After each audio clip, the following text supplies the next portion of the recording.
2016, which is when Jio came into India, you have large chunks of the Indian population who were entirely offline suddenly coming online.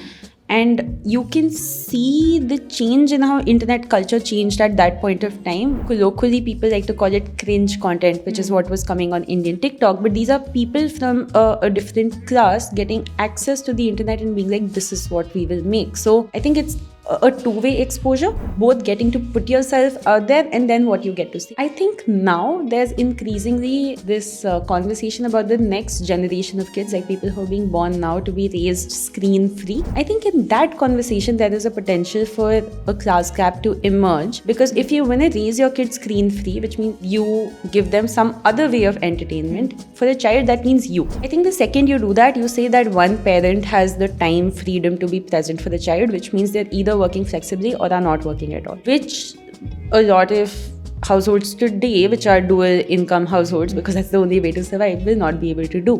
So if a child grows up screen free now, that's a class gap. And if the child of people who are not that wealthy grows up with a screen, that means by the time they're 10, 11, 12, this one child will maybe have attention problems or will be brain rot, or AI exposure is so great that their critical thinking hasn't developed as much as the other child's has, who is raised screen free. That's a class gap that will show then in behavior and hence in opportunity and hence in life performance. Yes. So I think now we might actually start seeing a huger class gap in terms of a whole generation, which is now I think Gen Beta or late Gen Alpha.